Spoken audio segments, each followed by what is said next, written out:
여러분 명절 잘 보내고 계십니까? 우리가 우리 고유의 우리 민속 설 명절을 보내고 있는데 교회력으로는 지금 설이 아니라 주현절입니다. 주현절 세 번째 주일. 이 주현절은 예수님이 빛으로 이 땅에 오셨음을 기념하는 절기입니다. 예수께서 오심으로 흑암의 땅에 빛이 비춰주고 그 빛을 받은 사람들이 일어날 때 세상 모든 사람들이 함께 그 빛을 누리는 절기, 그게 바로 주현절입니다. 이 주현절의 은혜가 우리뿐만 아니라 이 땅에 있는 모든 백성들에게 함께 하시기를 주님의 이름으로 축원합니다. 흑암 중에 이 어둠 속의 빛이라고 하는 것이 얼마나 중요한가, 이것을 알게 해주는 실험이 있습니다. 심리학자들이 실험을 했는데 쥐를 갖고 실험을 했습니다. 쥐를 잡아서 도관에 넣은 다음 완전히 밀폐시켜서 빛이 전혀 들어가지 않도록 했습니다. 그랬더니 이 쥐가 3분이 안 되어 죽더래요. 이번에는 똑같은 독에다가 쥐를 넣고 뚜껑을 닫을 때 빛이 조금, 많이도 아닙니다, 빛이 조금 들어가도록 해주었더니 이번에는 이 쥐가 36시간이나 살아있었다는 거예요. 여러분, 똑같은 여건이었습니다. 쥐가 스스로 밖으로 나올 수도 없었고 먹을 것을 넣어준 것도 아니었습니다. 그런데 어둠 속에서, 흑암 속에서 빛을 볼 수 있었냐 없었냐, 여기에 따라 3분 36시간으로 갈라졌다는 겁니다. 오늘 본문 15절 16절에 보면 이방의 갈릴리여 흑암에 앉은 백성이 큰 빛을 보았고 사망의 땅과 그늘에 앉은 자들에게 빛이 비추었도다, 이런 말씀이 나오는데, 사실 이 말씀은 예수님이 오시기 전 600여 년 전에 이사야 선지자가 예언한 내용입니다. 여기 흑암에 그랬는데 이것은 빛이 전혀 없는 칠흑 같은 어둠을 의미하는데, 여기서는 절망, 슬픔, 고통, 환난, 이런 것을 나타내는 비유적인 의미로 쓰여졌습니다. 사망에 그늘진 땅도 마찬가지입니다. 생명의 빛이 전혀 없는 상태, 미래에 대한 소망이 아예 끊긴 상태를 얘기한 것입니다. 이것은 이사야 시대에는 아수르 치하에서 고통을 당하는 이스라엘의 상황을 묘사한 것이고, 예수님 때는 역시 고통을 당하는 갈릴리 사람들을 묘사하고 있는 것입니다. 이 말씀에 따르면 이스라엘 백성들, 특히 갈릴리 땅의 백성들, 흑암의 땅, 죽음의 땅에 앉아 있음을 얘기하고 있습니다. 이스라엘 땅, 갈릴리 땅의 백성들에게 사망의 그늘이 짙게 드리워지고 있음을 얘기하고 있습니다. 그런데 여러분, 가만히 보면 사망의 그늘 혹은 흑암의 땅, 이것이 이스라엘이나 갈릴리만 있었던 것이 아닙니다. 이사야 시대, 예수님 시대, 이스라엘에만 있었던 것이 아닙니다. 우리가 세계 역사를 보면 역사를 통하여 이런 때 계속 이어져 왔던 것을 보게 됩니다. 그것도 어디 한 군데가 아니라 세계 곳곳에서. 그럼 우리가 선교하는 캄보디아를 가리켜서 킬링 필드의 땅, 이렇게 얘기합니다. 1975년 공산주의 무장단체인 크메르 루주가 론롤 정권을 무너뜨린 다음에 노동자와 농민들의 유토피아, 낙원을 건설하겠다, 공산혁명을 이루겠다, 그러면서 어떻게 했냐, 과거 론롤 정권에 협력했던 이유로 지식인들, 정치인들, 군인들, 이들은 물론이고 국민들을 개조한다는 명문 하에서 노동자, 농민, 부녀자, 어린 아이들까지 학살했습니다. 특히 공부한 사람들은 공산혁명에 방해가 된다, 대학 나온 사람들 다 죽였습니다. 심지어 좀 똑똑해 보인다는 사람들, 안경을 쓴 사람은 좀 공부한 사람이다, 그래서 안경 썼다는 이유로 잡아다 죽였습니다. 공산정권이 들으면서 3년 동안 인구 800만 명 가운데 200만 명을 죽였습니다. 4명 중에 1명.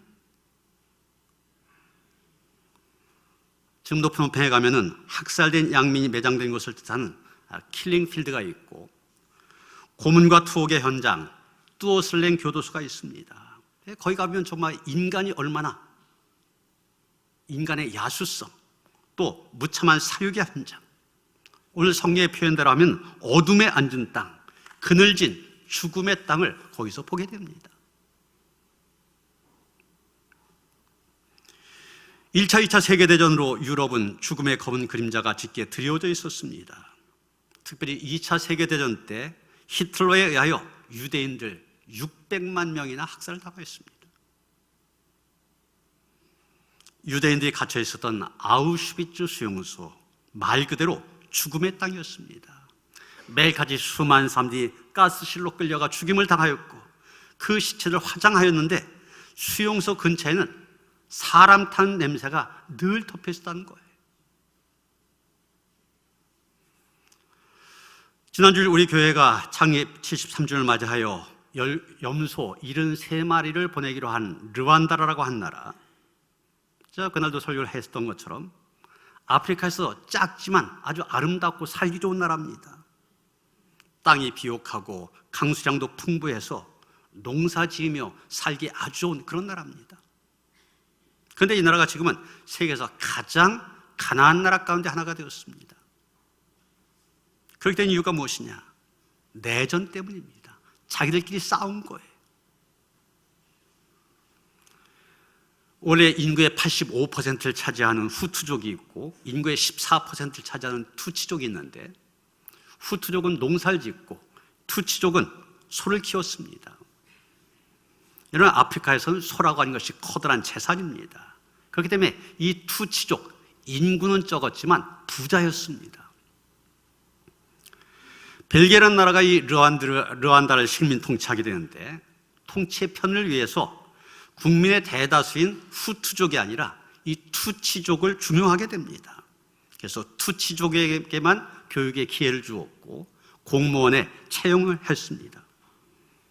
당연히 후투족과 투치족 사이의 갈등이 커지게 되었죠. 그러다 1962년 벨기에로부터 독립하면서 둘 사이의 분쟁이 확대되어 마침내 1994년 4월부터 100일 동안 이 후투족 강경파가 투치족과 후투족 온건파들을 학살하기 시작하는데 100만 명을 죽였고 200만 명이 난민이 되었습니다. 자기들끼리의 싸움, 내전 때문에 르완다는 죽음의 그림자가 짙게 드리워진 죽음의 땅이 되었던 것입니다. 중동 지역도 오랫동안 분쟁이 계속되는 죽음의 그림자가 짙게 드리워진 고통의 땅입니다. 지금도 미국과 이란 사이의 긴장이 고조되면서 우리나라까지 거기에 엮이게 되어 우리나라 군대 그곳에 파병하게 되었지 않습니까? 우리나라도 한국전쟁 때 서로 죽고 죽이는 치열한 전쟁을 벌였습니다. 3년 동안 계속된 전쟁, 아름다운 금수강산이 죽음의 땅으로 변했습니다. 우리 민족도 흑암에 앉은 백성이요, 우리 땅 역시 그늘진 죽음의 땅이었던 때가 있었습니다.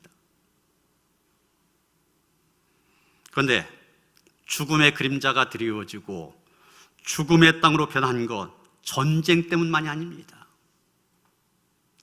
중세시대 유럽은 패스트, 이 흑사병 때문에 인구의 3분의 1이 죽었다고 그래요. 지금 중국 우한에서 생긴 이 폐렴 바이러스, 우리가 두려워하는 이유가 바로 그거 아닙니까? 전염병이나 이 질병이 죽음의 땅으로 만들기도 합니다. 뿐만 아니라 기근과 굶주림으로 인한 재난도 있습니다.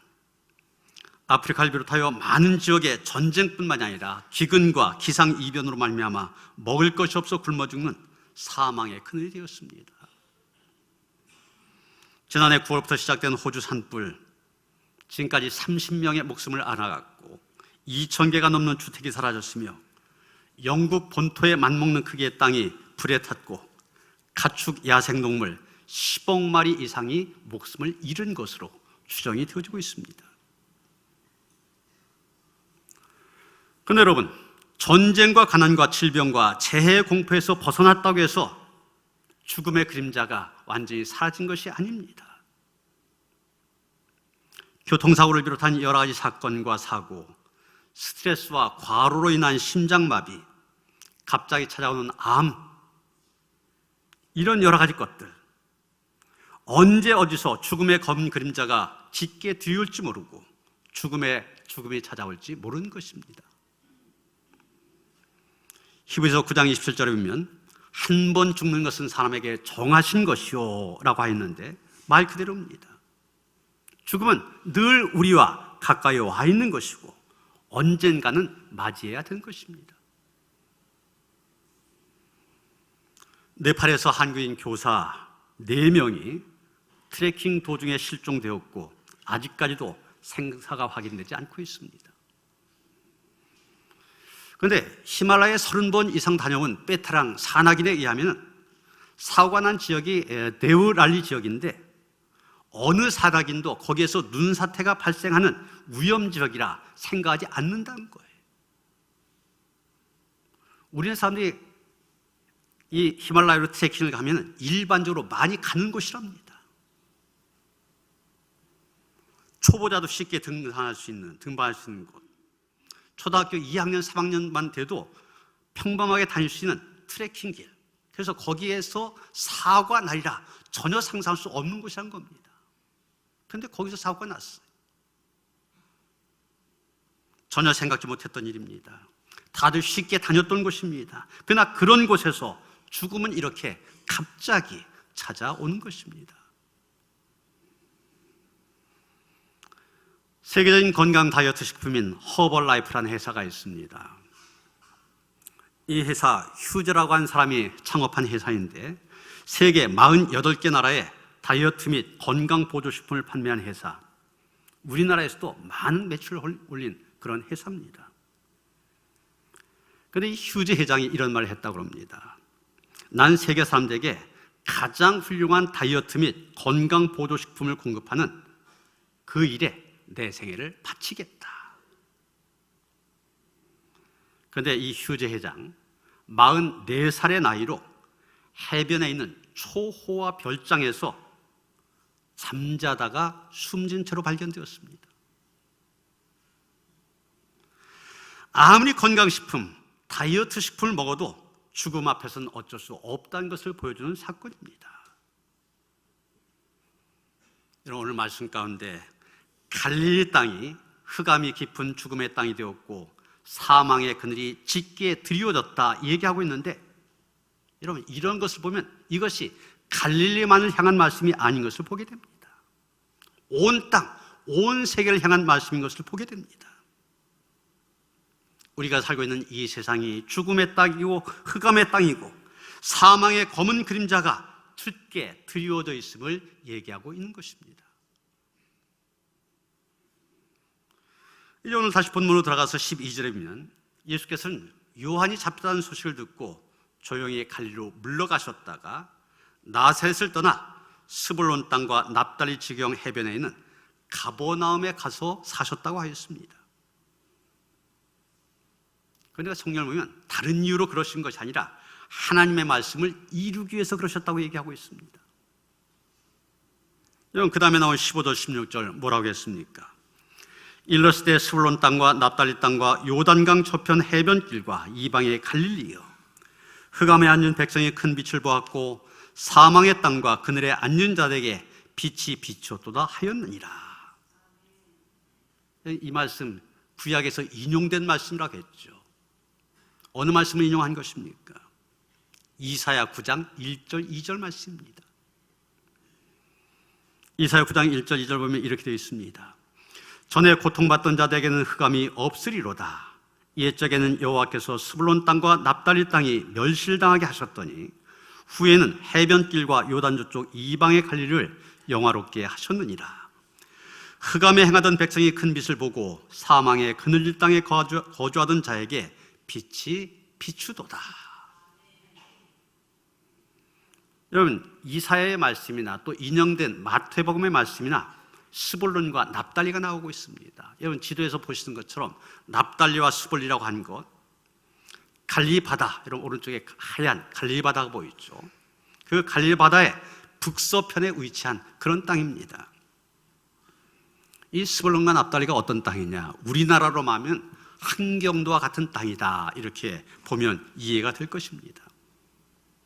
가장 오지면서 끊임없이 적의 침략을 받는 곳, 그래서 고통을 당한 땅, 약탈과 방화와 살육이 자행되는 땅, 가난 때문에 가장 극심한 고통을 당해야 되는 소외된 땅, 거기가 바로 이 스불론과 납달리였던 것입니다. 거기에다가 이스라엘 백성들이 저기는 이방 지역이다, 외멸합니다.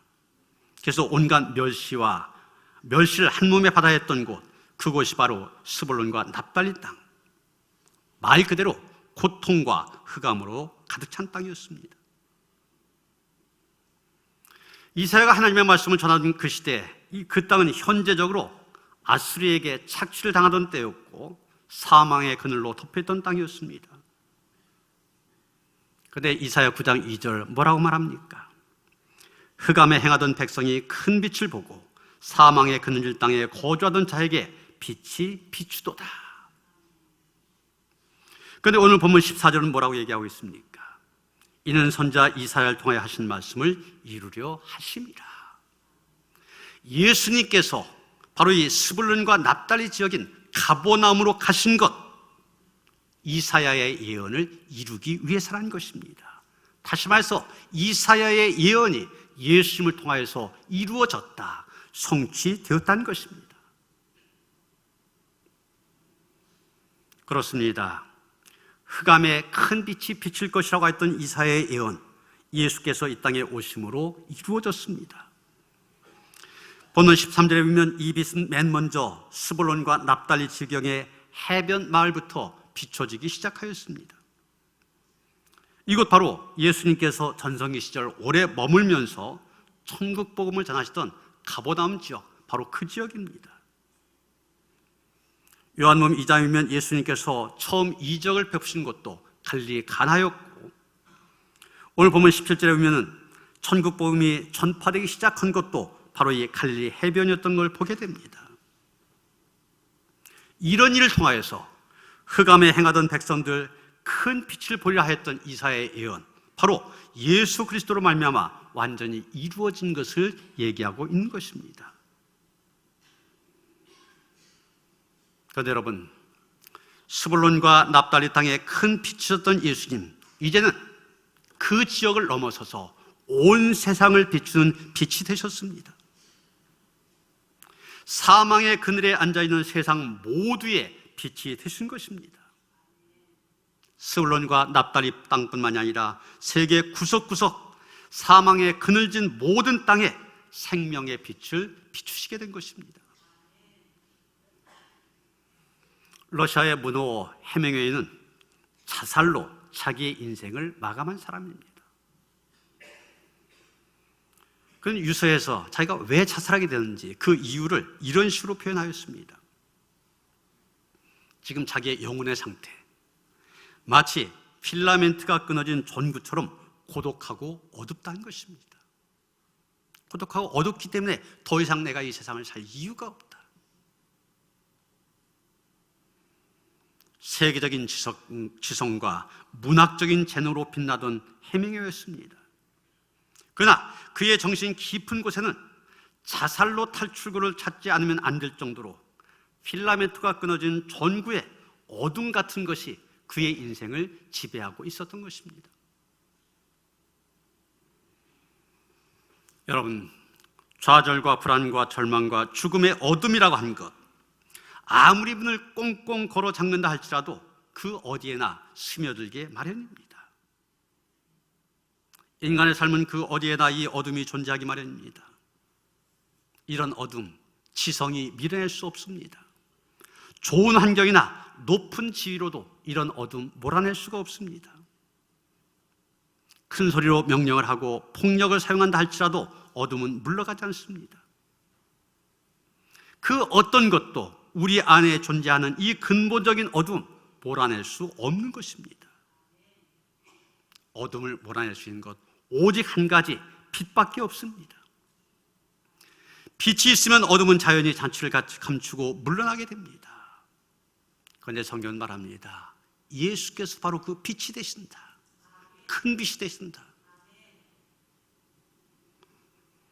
세계 제2차 대전 중 어둡고 무서운 어느 날 밤 미국 항공모함 한 척이 남태평양의 거친 바다를 헤쳐나가고 있었습니다. 그런데 적의 잠수함의 공격에 대한 두려움 때문에 배 안에 모든 분들 다 꺼져 있었습니다.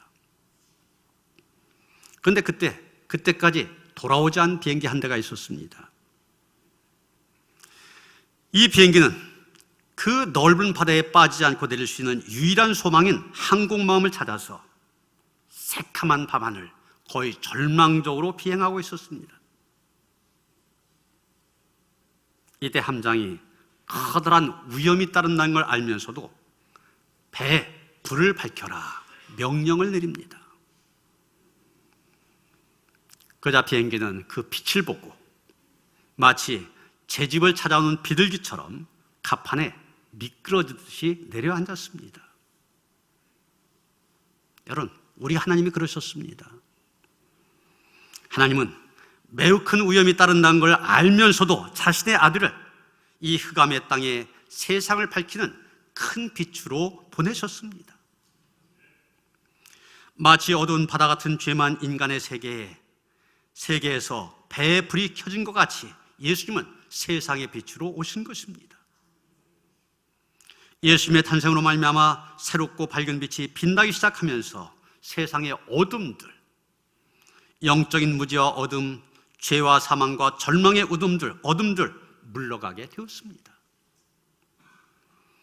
그래서 요한일서 2장 8절에 보면 이는 어둠이 지나고 참빛이 벌써 비치매니라 예수님에 대해서 증거하고 있습니다. 누가복음 1장 78절 79절에도 보면 돋는 해가 위로부터 우리에게 임하여 어둠과 죽음의 그늘에 앉은 자에게 비치고 우리 발을 평강의 길로 인도하시로다 이렇게 말하고 있습니다. 여러분, 그러기에 우리는 예수님만이 진리의 빛이심을 믿습니다. 예수님만이 소망의 빛이 되심을 믿습니다. 예수님만이 우리의 구원의 빛이 되시며 예수님만이 우리의 생명의 빛이 되심을 믿는 것입니다. 그런데 그 예수께서 구원의 빛, 생명의 빛, 진리의 빛 되시는 예수님께서 이 민족의 역사 속에서 큰 빛으로 찾아오셨습니다. 여러분, 우리나라의 선교사들이 들어온 한 120, 30여 년 전, 그때는 조선이라 불렸었죠. 조선이라 불렸던 이 땅은 흑암과 사망이 깃들고 있던 미신과 저주로 가득 찬 땅이었습니다. 영적인 삶뿐만이 아니라 사회, 문화적인 삶의 수준 매우 어둡고 비참했습니다. 1901년 8월 미국 샌프란시스코를 떠나 한국에 온 6명의 선교사들이 있는데 그 가운데 한 사람 윌리엄 브레어 선교사는 그가 도착했던 부산의 모습, 그 당시 부산의 모습을 이렇게 묘사하고 있습니다. 도시에는 오수 처리 시설이 전혀 없었다. 그래서 집으로부터 흘러나오는 오물들이 천천히 흘러서 초록 색깔의 도랑을 이루고 있었다. 소수의 사람들은 깨끗한 옷을 입고 있었으나 대부분의 사람들은 더러운 흰 옷을 입고 있었다. 그리고 흐트러진 머리를 더러운 띠로 메고 있었다.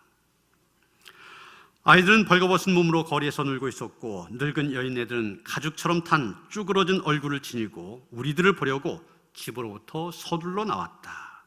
많은 사람들은 겉옷을 입지도 않았다. 그리고 그 당시 조선의 상황에 대해서 이렇게 묘사하고 있습니다. 조선은 가난한 나라였다. 전쟁으로 황폐했을 뿐만이 아니라 정치가 부패했기 때문이었다. 수세기 동안 왕들과 지방 관리들은 모두 부패해서 백성들을 착취하고 있었다. 건장한 한국 사람들이 국가적인 불행을 슬퍼하고 있는 것을 보았을 때 우리는 동정을 금할 수가 없었다. 그들은 우리에게 와서 이렇게 말했다. 이 세상에서 우리나라처럼 가난하고 불행한 나라가 있습니까? 그들은 지금 가련하고 불쌍하고 가난하고 눈멀고 벌거벗게 되었다. 여러분, 이런 상황에서 들어온 분이 바로 우리 감리교회 아펜셀라 선교사입니다.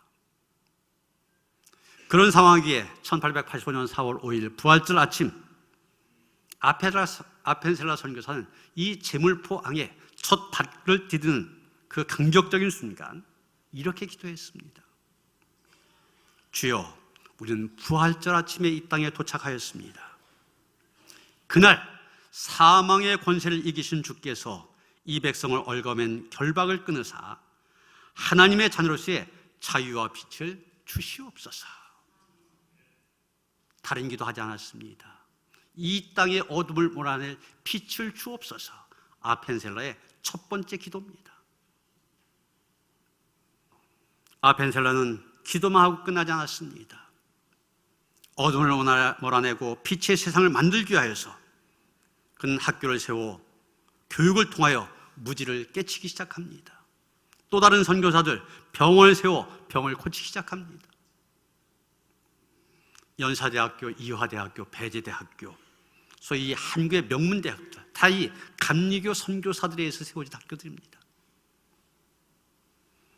최초의 병원이라고 할 수 있는 세브란스 병원, 이대 병원, 역시 감리교 선교사들에 의해서 세워진 병원들입니다.